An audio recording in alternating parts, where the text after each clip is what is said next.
ऐसा reference image लेके आप आई बना रहे हो ऐसी, तो ऐसा कैसे चलेगा? ये आई ना कम्प्लीटली फ्लैट लग रही है। इसमें आप देखोगे कि ये जो आई का पार्ट है कितना ज़्यादा फ्लैट है, कुछ भी ऊपर नीचे नहीं है, कोई डार्क शेड्स नहीं है, कोई लाइट शेड्स नहीं है। तो आओ बनाते हैं इस आई को रियलिस्टिक और फिर हाइपर रियलिस्टिक।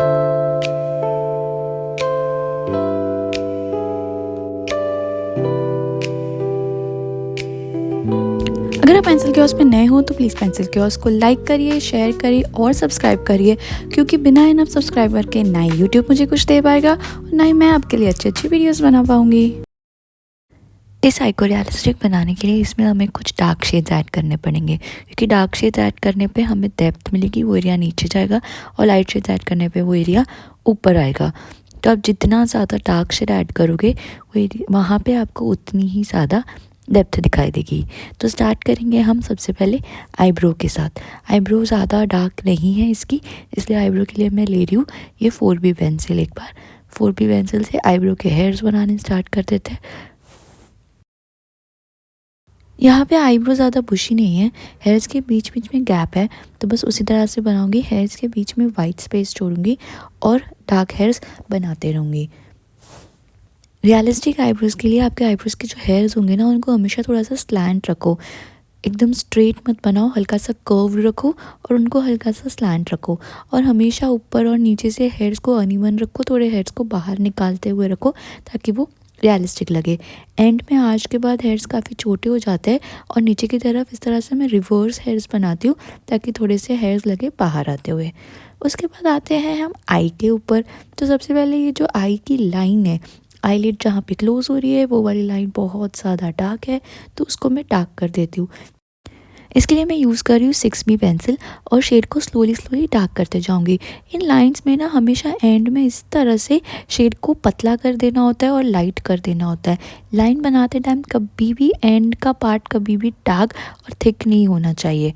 उसके बाद ऊपर की तरफ की क्रीज लाइन बनाऊंगी। इसमें काफ़ी सारी हमें लाइंस दिख रही है, मतलब काफ़ी फोल्ड है, तो ऊपर की तरफ की क्रीज लाइन डार्क बना दी। अब ये एरिया अगर अंदर जा रहा है, इसके वजह से वो एरिया डार्क है। तो यहाँ पे अगर कोई एरिया अंदर जा रहा है तो उसके ऊपर भी हल्का सा शेड करना है ताकि वो डेप्थ दिखाई दे, ताकि लगे कि वहाँ पे स्किन ना स्लोली स्लोली अंदर जा रही है। और ऑल्सो यहाँ पे राउंड फॉर्म में एक बल्ज क्रिएट हो रहा है। इसके लिए जो शेड है ना, आप इस तरह से देख रहे हो, राउंड में करना पड़ेगा। आप अगर राउंड में शेड करोगे तो ही आपको यहाँ पे बल्ज मिलेगा। बल्ज मतलब एक एरिया जो कि राउंडेड हो और ऊपर की तरफ हो, तो उसके लिए आपको इस तरह से डार्क शेड करना होगा। डार्क लाइन के नीचे और ऊपर दोनों जगह पे आपको डार्क शेड ऐड करना होगा। डार्क लाइन को कभी भी डार्क करके बस छोड़ मत दो। डेप्थ दिखाने के लिए स्लोली स्किन अंदर जानी चाहिए, जिसके वजह से शेड स्लोली होता है। यहाँ एंड में बीच में एक और इस तरह से डार्क शेड है, तो वो भी मैंने डार्क लाइन बना के उसके भी ऊपर नीचे हल्का हल्का सा शेड ऐड कर दिया है। इसको और ज़्यादा डार्क करने के लिए अब मैंने 8B पेंसिल ले लिया है और इसको और ज़्यादा डार्क कर लिया है। यहाँ पे मेरे पास ऑलरेडी एक लाइट बेस है 2B का किया हुआ है, इसलिए मैं डायरेक्टली डार्क शेड ले रही हूँ। ऊपर की तरफ ही आगे की तरफ आप देख रहे हो किस तरह से राउंड में डार्क शेड है, मतलब यहाँ पे स्किन अंदर जा रही है और पीछे की तरफ हमें मिल रहा है बल्ज। तो यहाँ पे मैं डार्क शेड करना स्टार्ट करूँगी।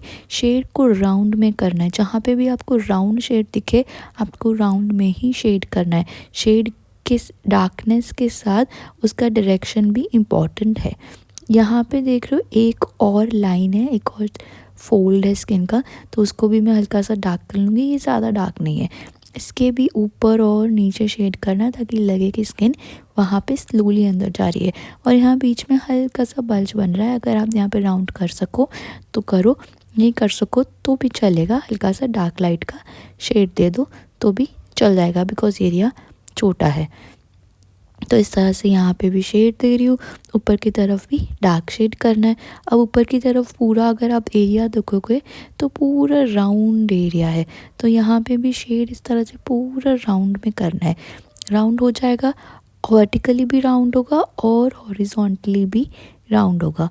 बल्ज बनाने के लिए ना आपको देखना होता है कि कहाँ पे हाईलाइट है, मतलब कौन सा एरिया सबसे ज़्यादा लाइट है, और फिर वो एरिया छोड़ के उसके आसपास शेड करना होता है। यहाँ पे मैं स्टार्टिंग में भी शेड कर दूँगी, पीछे की तरफ भी शेड कर दूँगी। और आर्च के नीचे जो एरिया लाइट है उसको मैं लाइट छोड़ दूंगी। और कोई भी एरिया को ब्राइट लाइट दिखाने के लिए इम्पॉर्टेंट है कि आप उसके आसपास डार्क शेड करो। तो यहाँ पे जो मेरा आर्च का एरिया है, हाईलाइट का एरिया है ये वाला, इसको छोड़ के इसके आसपास के एरिया में मुझे डार्क शेड ऐड करना पड़ेगा, नहीं तो वो एरिया हाईलाइटेड नहीं लगेगा। आप अगर उसको लाइट ना छोड़ सको तो कोई बात नहीं, उसके आसपास डार्क शेड कर लो और उसके बाद में वहाँ पे नीडेबल इरेजर घुमा के उसको आप लाइट भी कर सकते हो। फिर ये नीचे की क्रीज लाइन आ जाती है जहाँ पे हम देख रहे हैं कि डार्क शेड ज़्यादा है और यहाँ पे भी बल्ज है। डार्क शेड ज़्यादा है इसका मतलब ये है कि यहाँ पे डेप्थ ज़्यादा है। डार्क शेड ऐड करने के बाद यहाँ पे भी शेड आप इस तरह से राउंड में करोगे, जितना राउंड में आप शेड कर सकोगे उतना राउंड में करो ताकि आपको बल्ज मिले। नीचे की तरफ में थोड़ा सा थिक डार्क शेड ऐड कर रही हूँ ताकि मुझे ज़्यादा डेप्थ मिले। जितना ज़्यादा डार्क शेड उतनी ज़्यादा डेप्थ। तो इस तरह से डार्क शेड ऐड करते करते और ऊपर की तरफ राउंड फॉर्म में शेड ऐड करते करते मैं बल्ज बनाने की ट्राई करूँगी। शेड आप राउंड में करोगे तो आपको बल्ज प्रॉपर मिलेगा। फिर ये नीचे की तरफ थंब आता है, तो थंब जो है स्किन को प्रेस कर रहा है, तो उस हिसाब से हमें बनाना है। सबसे पहले थंब को एक आउटलाइन दे दी है, ब्लर से आउटलाइन दे दी है, शार्प आउटलाइन नहीं दे दी है। और नीचे की तरफ में सबसे पहले ये डार्क शैडो है, तो मैं शैडो बना देती हूँ। सबसे पहले शैडो के लिए मैं यूज़ कर रही हूँ 6B और फिर मैं 8B यूज़ कर लूँगी और इस तरह से एक डार्क शैडो क्रिएट कर लूँगी। फिर ऊपर की तरफ जो हो रहा है, थंब जो है दबा रहा है, स्किन को दबा रहा है। इसका मतलब क्या हो गया कि स्किन कहीं से अंदर जा रही है और कहीं से ऊपर आ रही है। तो आपको एक प्रॉपर बैलेंस डालना पड़ेगा लाइट और डार्क शेड का।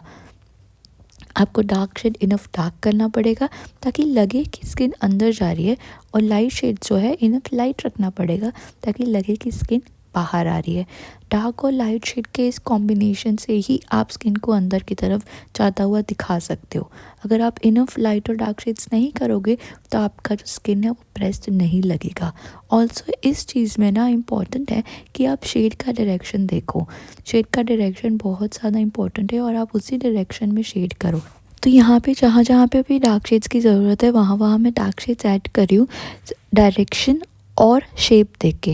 जिस डायरेक्शन में शेड जा रहा है उसी डायरेक्शन में और उसी शेप में डार्क शेड्स ऐड कर रही हूँ और ध्यान रख रही हूँ कि लाइट शेड्स के लिए भी मैं स्पेस छोड़ रही हूँ। तभी आपको एक प्रॉपर प्रेस्ड स्किन का लुक मिलेगा। अगर आप राउंड में शेड नहीं करोगे तो अगेन नहीं मिलेगा।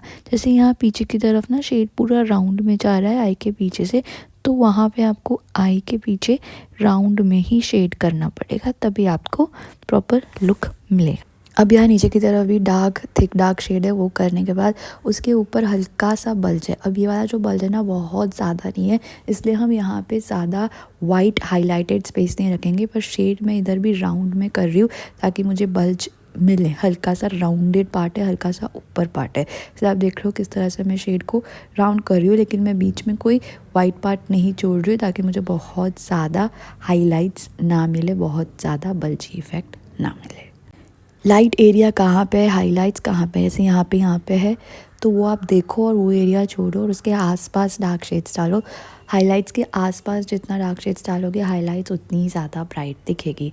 तो धीरे धीरे ये वाला पार्ट शेड करते करते मैं कंप्लीट कर लेती हूँ। ऊपर से भी शेड्स लाती हूँ और नोज़ के ऊपर भी शेड्स कर लेते हैं हम डार्क। इसी सेम तरीके से मैं बाकी का फेस भी कंप्लीट करके इसको एक रियलिस्टिक लुक दे देती हूँ। इस तरह से हो जाएगा मेरा लेफ़्ट साइड भी डन, फोरहेड भी डन और नोज़ भी डन। अभी आप देख रहे हो कि ये जो फेस है रियलिस्टिक लग रहा है, लेकिन हाइपर रियलिस्टिक नहीं लग रहा है। मुझे इसके आसपास स्किन का टेक्सचर बनाना है, रिंकल्स बनानी है और लाइंस भी बनानी है। तो आओ वो बनाना स्टार्ट करते हैं। यहाँ पे जैसा कि आप देख सकते हो मैंने यहाँ लेफ़्ट साइड में स्किन का टेक्सचर दे दिया है। आइज़ के ऊपर के रिंकल्स, फोल्ड्स, स्किन के फोल्ड सब कुछ बना चुकी हूँ। नोज़ भी मैंने कंप्लीट कर लिया, नोज़ के ऊपर भी टेक्सचर और हाइलाइट्स और सब कुछ दे दिया है। तो अभी ये सेम चीज़ मैं आपको राइट साइड में करके दिखाऊंगी कि आई के ऊपर किस तरह से टेक्सचर बनाना है और किस तरह से स्किन का फोल्ड और रिंकल्स वगैरह बनाने हैं।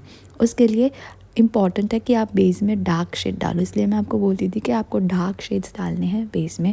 डार्क शेड्स डालोगे तो उसके ऊपर आप इजीली टेक्सचर बना सकोगे। तो यहाँ बीच में हम देख रहे हैं कि काफ़ी सारी लाइंस दिख रही है, तो मैं ये टॉम्बो मोनोज़ेवर ले रही हूँ और उससे डार्क एरिया के ऊपर मैं लाइंस बनाने स्टार्ट करूँगी। थोड़े से अनइवन लाइंस बनानी है और थोड़ी लॉन्ग लाइंस बनानी है। तो इस तरह से लाइंस बनाएंगे। ध्यान रखना है कि बहुत ज़्यादा पहली बार में ब्राइट नहीं कर देना, एकदम लाइट नहीं कर देना, हल्की हल्की सी लाइंस बनानी है। और अगर आपका शेड डार्क नहीं है तो लाइंस विजिबल नहीं होगी, इसलिए पहले शेड को डार्क करो और फिर इस तरह से लाइंस बनाओ। आप कुछ भी यूज़ कर सकते हो, टॉम्बो, इरेज़र, पेंसिल। अगर आपके पास दोनों नहीं हो तो आप नीडेबल इरेज़र से भी ये कर सकते हो। तो इस तरह से मैं सबसे पहले अनइवन सी कुछ लाइंस बना देती हूँ। उसके बाद मैं 4B ले रही हूँ और जो मैंने वाइट लाइंस बनाई उनके बीच बीच में मैं पेंसिल से और डार्कनेस ऐड करूँगी, ताकि जो मेरी वाइट लाइंस है ना वो थोड़ी सी और ज़्यादा ब्राइट और ज़्यादा ऊपर दिखे, हाईलाइटेड दिखे। डेप्थ दिखाने के लिए मुझे पेंसिल यूज़ करनी ज़रूरी है। उसके बाद वाइट एरिया को थोड़ा सा और ब्राइट करने के लिए अब मैं नीडेबल इरेज़र को हल्का हल्का सा टैप करके उस टेक्सचर को और ज़्यादा डार्क करूँगी।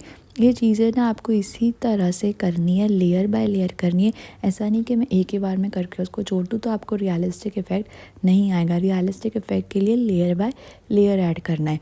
अब यहाँ पीछे की तरफ मुझे इस तरह से कुछ लाइंस दिख रही है, स्किन वहाँ पे फोल्ड हो रही है अलग अलग लेयर्स में, जिसकी वजह से हमें काफ़ी सारी लाइंस दिख रही है। तो मैंने सबसे पहले लिया अपना नीडेबल इरेज़र, टॉम्बो लिया, उससे लाइंस बना दी। उसके बाद पेंसिल ली और बीच बीच में हल्का हल्का सा डार्क किया। एक ही बारी में एकदम शार्प सी लाइन नहीं बनानी है, बीच में हल्का हल्का सा शेड करना है। अगर और डार्क चाहिए तो फिर एक और लेयर ऐड करो और डार्क करो। इस तरह से स्लोली स्लोली जब आप करोगे तब आपको इस तरह से रियलिस्टिक लुक मिलेगा। मुझे इसको थोड़ा सा और डार्क बनाना है, तो जो मैंने शेड किया उसके ऊपर मैं एकदम पतली सी और डार्क लाइन ऐड करूँगी, तभी आपको इस तरह का रियलिस्टिक लुक मिलेगा। अगर आप स्ट्रेट डार्क लाइन बना दोगे तो वो रियल नहीं लगेगा। ऊपर के एरिया में काफ़ी सारा टेक्सचर है डॉट्स वाला, तो मैं जो भी डार्क एरिया है वहाँ पे तो सबसे पहले नीडेबल इरेज़र से डार्क कर दूँगी, और जो लाइट एरिया है वहाँ पे नीडेबल इरेज़र काम नहीं करेगा। आगे की तरफ मेरा एरिया काफ़ी लाइट है, तो या तो मैं उसको भी पहले डार्क बेस शेड दूँगी या तो मैं सीधा पेंसिल से स्टार्ट करूँगी। पेंसिल से कुछ वहाँ पे अनइवन सा टेक्सचर दूँगी। इस तरह से पेंसिल को बहुत फास्ट घुमाना है। आप एक ही जगह पे रुक के बनाओगे टेक्सचर तो वो रियल नहीं लगेगा। पेंसिल को बस फास्ट अनइवनली घुमाते रहना है और राउंड राउंड टेक्सचर बनाना है। एक बार टेक्सचर बन जाएगा उसके बाद मैं वापस नीडेबल इरेज़र टैप करके वापस से लाइट बना दूँगी।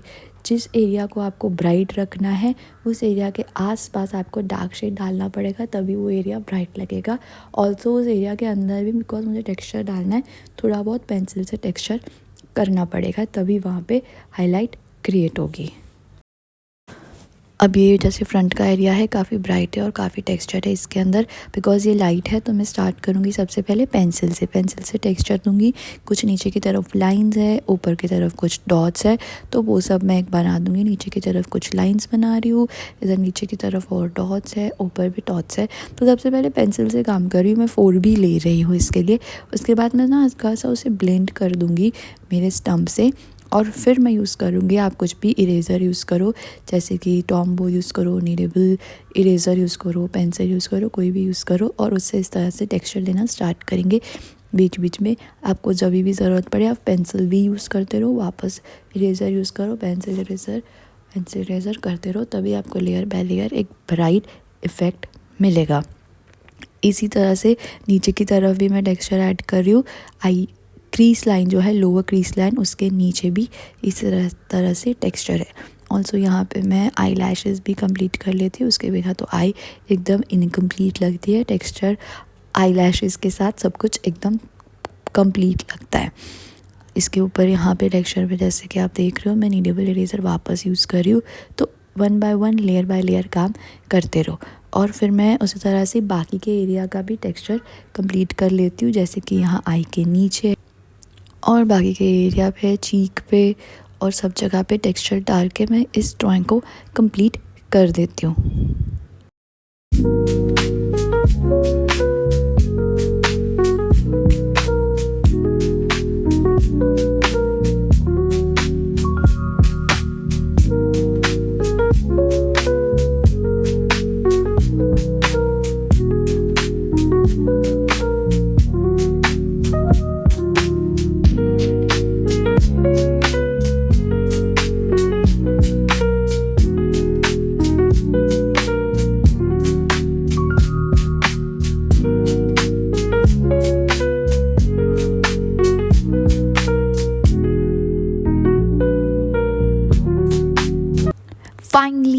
सारे टेक्सचर डालने के बाद हमारा ये आई का ड्राइंग कुछ इस तरह से लग रहा है। रियलिस्टिक नहीं, हाइपर रियलिस्टिक। इसके साथ सारे टेक्सचर, स्किन के पोर्स, लाइंस, रिंकल सब कुछ आ जा रहा है। तो ये बन जाने के बाद हम ये वाले एरिया में कुछ फ्रेकल्स ऐड करेंगे। ये कुछ डार्क डार्क स्पॉट्स है तो उसके लिए हम फ्रेकल्स बनाएंगे। मैं ले रही हूँ सबसे पहले स्टम्प और स्टम्प से कुछ फ्रेकल्स बना रही हूँ। आप कोई भी यूज्ड स्टम्प ले सकते हो जिससे क्या एकदम सॉफ्ट से फ्रेकल्स बनेंगे। ये स्किन के ऊपर ही है, स्किन के ना ही अंदर जा रहा है और ना ही स्किन के ऊपर है, स्किन के लेवल में ही है। तो इनको इस तरह से एकदम ब्लर सा करना है। अगर बहुत डार्क करोगे तो लगेगा कि स्किन के अंदर होल चला गया है। तो इसको हल्का हल्का सा डार्क करके स्प्रेड कर लो। अब चाहो तो पेंसिल भी यूज़ कर सकते हो थोड़ा सा डार्क करने के लिए, अगर आपके स्टम्प से नहीं हो रहा हो तो इस तरह से बन जाएगी रियलिस्टिक, हाइपर रियलिस्टिक आई स्किन के टेक्सचर के साथ। तो आई होप आपको इस वीडियो से काफ़ी कुछ सीखने मिला हो और आप इस तरीके की रियलिस्टिक, हाइपर रियलिस्टिक आई बना सको विथ लॉस ऑफ टेक्सचर्स। आप ये सेम चीज़ से स्किन के ऊपर भी टेक्सचर कर सकते हो, फेस के ऊपर भी टेक्सचर कर सकते हो। तो अगर आपको ये वीडियो अच्छी लगी हो तो प्लीज़ लाइक करिए, शेयर करिए और सब्सक्राइब करिए। Have a good day. Tata.